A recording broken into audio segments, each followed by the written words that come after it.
Hello, Feuzion. My name is Alex Fuse, host of Fusion News. Today is February 20th, 2018, and my name is Alex Fuse, host of the show. I am on the phone right now with Robert Ford. He is a radio broadcaster for the Houston Astros. Robert, last year you got to live the ultimate goal of a sports broadcaster, call the final out of a World Series victory. What was that moment like for you?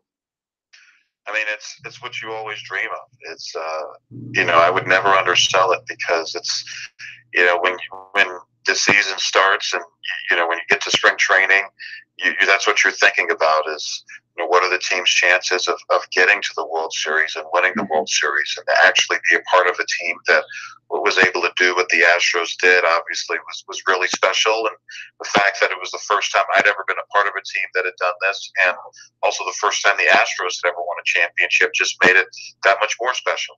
Mm-hmm. So you have been through the Astros through some of the worst seasons and now some of the best. And this 2018 season should be one of the best as well. They got Garrett Cole. They have a phenomenal starting rotation down there in Houston. Do you feel like potentially this could be a rematch in the ACLS with the Yankees this year and possibly maybe repeating World Series champions? Well, I think certainly when you look at the Astros on paper, they pretty much have all of their key players back from last year, which obviously was a great year. And it's really hard to repeat. Hasn't been done in nearly 20 years. But the Astros are certainly have as good of a shot as anybody else to do it.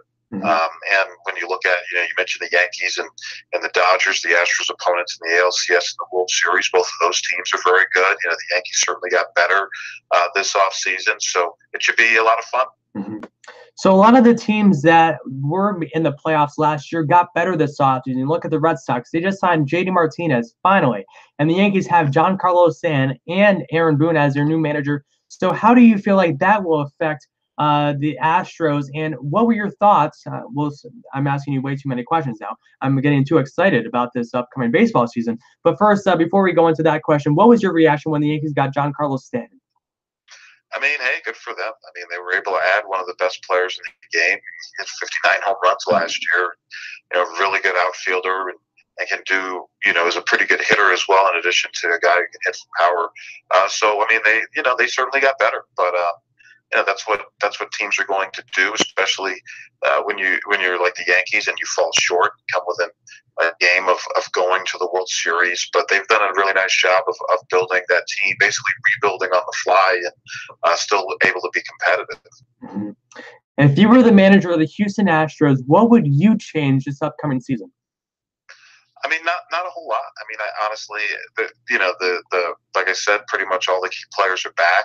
I think that the biggest challenge for AJ Hinch is to make sure that guys don't get complacent, that there's not that, you always hear about that World Series hangover the next year. You think about the way the Cubs started last year, won the World Series in 2016, and really wasn't until the second half that they really took off. And I think that's the biggest challenge for AJ Hinch, is to try and prevent that sort of thing from happening. Definitely. Robert, we'll switch gears now and talk your career as a sports broadcaster. And like you said earlier, that was the first ever playoff game you broadcasted. And, of course, winning the Astros, you calling a World Series victory. So growing up, what made you want to be a sports broadcaster? Well, I grew up a big baseball fan, a big sports fan in general, but baseball especially. I grew up in the Bronx and was a huge Mets fan as a kid. Darryl Strawberry was my favorite player. And, lived and died with the Mets growing up in the late 80s and throughout the 90s. And I kind of figured out in high school that I wanted to do something in sports. I wasn't quite sure what. Kind of got interested in journalism, and wound up getting into Syracuse University and majoring in broadcast journalism. And figured out during college that what I really wanted to do was play-by-play, especially baseball. And so basically from middle of college on, it was just figuring out how to get better, how to get jobs, and how to move up. Got my first job as a play-by-play guy in the minor leagues in 2002 with the Yakima Bears in Washington State, short season team in the Northwest League. And, 7 years in the minors, and now in my going into my 17th year in baseball in 2018. How is broadcasting for a minor league baseball team different from the major leagues? Well, obviously you don't have the same attention paid to your team. And obviously the talent isn't quite the same, since these are guys working their way up to the big leagues. But I think it's a real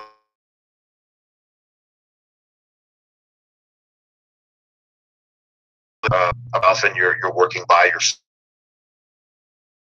And how you get better is just by getting reps and getting innings and calling games. And the other thing that's also unique about the minor leagues, in the major leagues, you have to do research and you have to know players' backgrounds. But if you're a baseball fan, you're already going to know a lot about a lot of different players as it is. But in the minor leagues, you have to dig a little deeper and work a little harder to find out about the players on your team and also on other teams, just to have a little bit of information on them. Mm-hmm.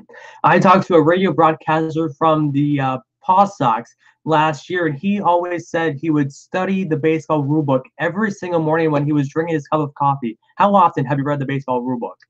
I keep one in my bag. I look at it from time to time. There are certain rules that I have on my iPad, especially when they make when there are rule changes. Like they just came out with those new pace of play rules. Like I'm sure I'll have those stored on my iPad where I can get to them quickly during a game for situations when they arise. But yeah, I don't study the rule book every day necessarily, but I do try to go through it from time to time. And if there's something that I don't know, it doesn't always have to be something that came up in a game I did. Sometimes I'll see something in another game, or I'll just be thinking about a different, certain scenario. What if this happened? What if that happened? I'll consult the rule book just to see what it says. And it's always a good idea to keep yourself familiar with the rules. I did college basketball for 10 years as well, and I worked for 8 years as a basketball official, and that really helped me as a basketball broadcaster because I worked as a basketball official. I knew the rule book inside and out, and so that just made me that much better because I knew the rules better than the average listener would or the average broadcaster would. Mm-hmm. You also graduated from Syracuse, Syracuse is one of the best broadcasting and communication school in America. What was the best advice you got from a professor at Syracuse? Nothing in particular really stands out. I think the biggest thing that Syracuse taught me from a broadcast journalism standpoint is that you need to be well-rounded. A lot of people like me go there, you want to work in sports, but it's still important to understand how to be a news reporter too, and understand how to cover news, because a lot of time, news bleeds over into sports when guys, get arrested, or there are other things that are going on politically or what have you that affect sports. And also too, generally especially when you're starting out in your career, you may not start out in sports, or you may be in a situation where you have to do both. And that was certainly a situation I found myself in early in my career. I worked 2 years in Kalamazoo, Michigan, in my early 20s for a radio station group, and I got to do play-by-play of minor league baseball and high school basketball and football. But I also had to do news anchoring and reporting in addition to that. And if I didn't have that background and that understanding of how to cover news, it would have been a lot harder for me to do that. But because I had that background, I knew that I could handle it, and I knew that it was something that I was capable of doing. Mm-hmm. John Sterling is a guy that I really look up to in the career of sports broadcasting, and he was one of my role models and the reason why I fell in love with baseball. Do you have anyone that really, you looked up to growing up as a broadcaster? Well, growing up in New York City, the three broadcasters who influenced me the most growing up, Gary Cohen, who now does Mets games on television, but when I was growing up, he was one of the Mets radio broadcasters, and I always liked his style. He always knew exactly what was going on the field, and he also was a good storyteller and was informed and prepared, and I always liked the way he sounded. And still sounds. Also, for me, two basketball guys, interestingly enough, I was always a big fan of Marv Albert. He did Knicks games on TV when I was a kid. He was the national broadcaster for the NBA on NBC when I was growing up, called all those Michael Jordan championships in the 90s. I always liked his style, and I always liked his sense of humor, kind of a dry, sarcastic sense of humor. And I've always liked the fact that he had a lot of different broadcast partners, but he always made his partner sound good. and he always seemed to work well with whoever he was paired up with. And another guy was Mike Breen, who now is pretty well known. Does the Knicks on TV, and also is a national broadcaster for the NBA for ABC and ESPN. But when I was growing up, he was the Knicks broadcaster on radio. And I listened to him a lot because I didn't have cable in my house for a while. So to catch a lot of the big Knick games, I'd have to listen to him on the radio. And I basically learned how to call basketball on the radio by listening to Mike Breen. He was always so precise. He knew exactly where the ball was at all times. And he was just so detailed.